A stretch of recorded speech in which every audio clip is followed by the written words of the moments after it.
The most important thing is that you have a vision, that you have a goal. Because without that vision and without that goal, again, you're drifting around and you're never going to end up anywhere. People don't become successful just by accident. You know, I mean, maybe the guy that found gold in California and started the gold rush, but don't count on that. That's the one in a lifetime kind of a situation.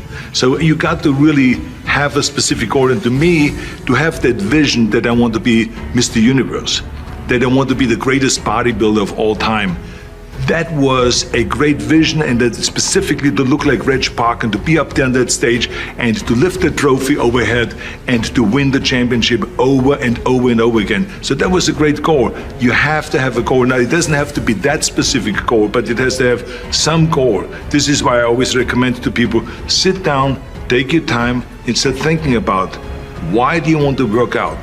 What is your goal? And that can be as crazy as it is. It could be, I want to impress girls. If that's your goal, so be it, but it motivates you.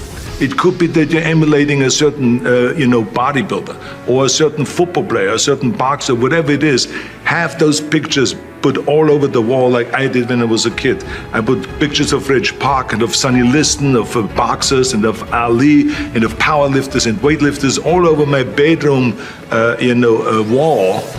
So that every day when I go to sleep, every day when I wake up, I look at those pictures and they motivate me. You need that motivation, and then therefore you have this kind of imprint in front of you all the time, and you know exactly what you're chasing. And this is why I always smiled when I was in the gym. People always came up to me and says, why are you smiling? You're working out 5 hours a day. You're doing the same as the other guys, but the other guys have a sour face. They're pissed off that they have to do another rep or another set or something. I looked forward to another 1,000 reps of sit-ups. I looked forward to another 500 pounds of leg press or squat. I looked forward to doing more and more curls until my arms fall off. Why? Because I knew that every rep that I did and every set that I did and more weights that I lifted, I get one step closer to turning that vision into reality.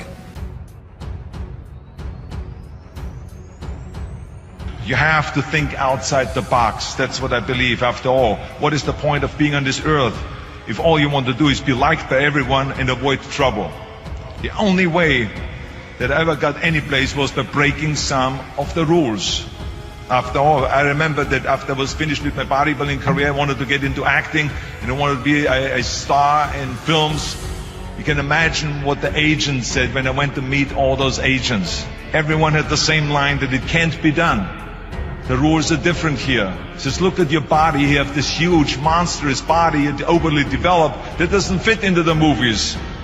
But, I didn't listen to all this. These were their rules, not my rules. I was convinced I could do it. That if I worked as hard as I did in bodybuilding, 5 hours a day, and I started getting to work, I started taking acting classes, took English classes, took speech classes, dialogue classes, accent removal classes I even took.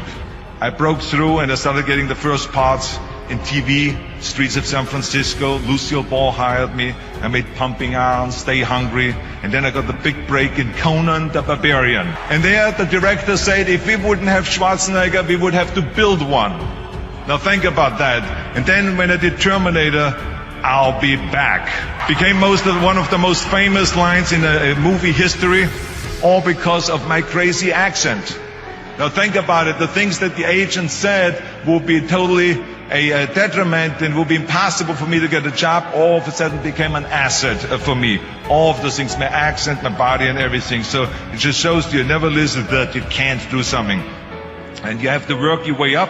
Of course, run for something else first. I mean, it was the same when I ran for governor. The same lines that you have to work your way up, it can't be done.